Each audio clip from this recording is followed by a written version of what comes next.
हे konnichiwa तोमोदाची ओकाइरिनासाई। तो आज की इस वीडियो में let's talk about hello paradise anime. तो भाई ये एनीमे सभी की नजरों में 2023 का बादशाह बन चुका है और काफी लोग इसे कंपेयर कर रहे हैं काफी बड़े बड़े एनीमे के साथ, जैसे कि अटैक ऑन टाइटन और डीमन स्लेयर। तो आखिर क्या है ऐसा इस एनीमे में जो सबको इतना पसंद आ रहा है? तो चलो यार इसी एनीमे के बारे में जरा डिटेल में जानते हो, वो भी बिना किसी स्पॉयलर्स के। बस शुरू करने से पहले सब्सक्राइब कर दो और घंटा भी दबा दो। And without wasting any more time let's go.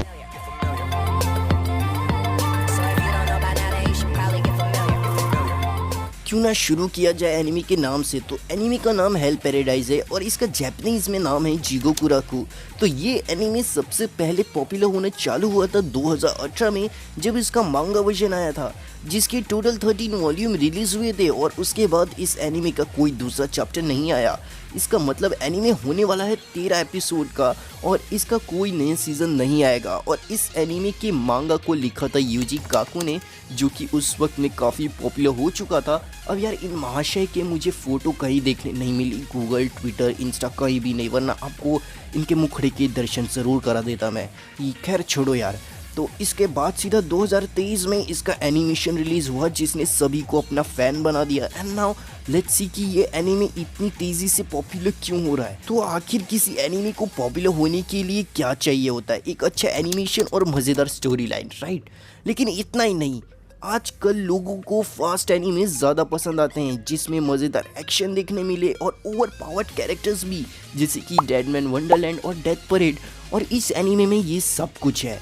इस एनिमे में 13 एपिसोड होने की वजह से इसके क्रिएटर्स हमें ज़्यादा कोई लंबी स्टोरी नहीं दिखा सकते। अब जैसे कि हम नारुतो या वन पीस एनिमे को देखते हैं तो उसमें सब कुछ कवर करना ज़रूरी था, वरना लोगों को स्टोरी समझ नहीं आती। इसलिए इन एनिमे के इतने सारे एपिसोड्स आए थे। इसलिए हेल पैराडाइज के प्रोटैगनिस्ट को कैसे ट्रेन किया गया और किलिंग मशीन बनाया गया, ये सब हो सकता है कि देखने ना मिले। ये क्रिएटर्स को सब कुछ एकदम शॉर्ट में कवर करना था, इसलिए इन्होंने फर्स्ट एपिसोड में ही कैरेक्टर की बैडएस एबिलिटीज को रिवील कर दिया।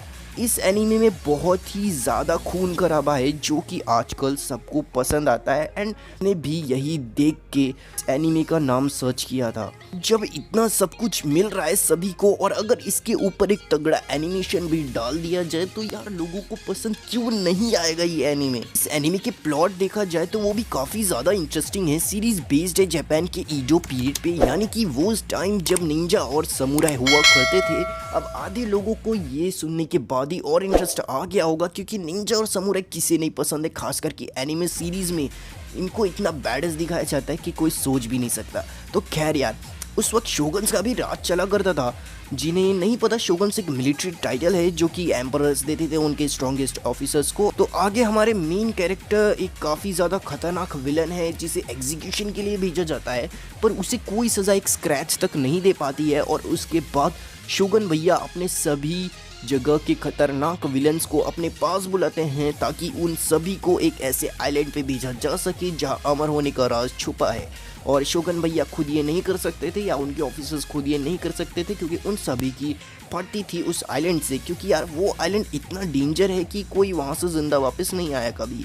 और अगर किसी क्रिमिनल ने अमर होने का राज ढूंढ लिया तो उसकी सारी सज़ा माफ़ कर दी जाएगी, यानी उसके बाद उस जो करना है वो कर सकता है, वो एकदम फ्री है, उसे लॉकअप में या एग्जीक्यूशन के लिए नहीं भेजा जाएगा। अब अगर एनिमे के 3 एपिसोड तुमने देखे हैं तो आपको पता चल जाएगा कि इस एनिमे को लाइटली नहीं लिया जा सकता। फर्स्ट एपिसोड में ही इतना बैडस एनिमेशन दिखाया जाता है, जैसे कि एग्जीक्यूशन वाला सीन जो कि बहुत वायरल हो रहा था रील्स और शॉर्ट्स पे। और सेकेंड एपिसोड और थर्ड एपिसोड को देखा जाए तो एनिमे थोड़ी बहुत अटैक ऑन टाइटन या पैरासाइट और जुजुत्सु काइसन सीरीज की वाइब देता है। ओवरऑल अब तक जितना एपिसोड है वो तो काफी मजेदार है, लेकिन 3 एपिसोड से पूरी सीरीज को जज नहीं कर सकते। इसलिए मैं ये तो नहीं कह सकता कि ये one of the top anime बनेगी, क्योंकि आगे कुछ भी हो सकता है। एनीमे के एनिमेशंस में तो कोई प्रॉब्लम नहीं आने वाली, क्योंकि मापा स्टूडियो कोई काम करती है, उसमें यार कोई कमी देखने नहीं मिलती। इसलिए एनिमेशन पे तो डाउट करने का कोई चांस ही नहीं है।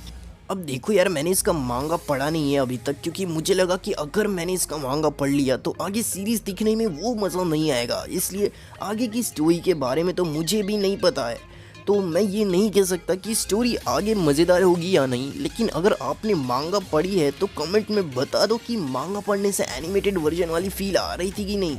और अगर तुमको कोई एनिमे रेटिंग देख के पसंद आती है तो वहाँ भी ये एनिमे आपको डिसअपॉइंट नहीं करेगा, क्योंकि वहाँ भी इस एनिमे सीरीज को 8.6 की रेटिंग्स है। ओवरऑल मैं ये एनिमे जरूर रिकमेंड करूंगा, आपको बिल्कुल ये सीरीज देखनी चाहिए, एकदम वर्थ इट एनिमे सीरीज है। और अगर तुम सीरीज पहले से ही देख रहे हो तो कमेंट सेक्शन में अपना ओपिनियन भी दे दो सीरीज पे, मैं जरूर पढ़ूंगा। आफ्टर ऑल यार एकदम फ्री है अपना ओपिनियन देना, तो तुम देना चाहो तो दे सकते हो। अगर यार अभी तक वीडियो देख रहे हो तो सब्सक्राइब कर दो, यहाँ तक आ ही गए हो तो लाइक भी ठोक दो। एंड नाउ मिलते हैं आपको अपनी अगली वीडियो में, और तब तक के लिए खत्म, bye bye, tata, good bye.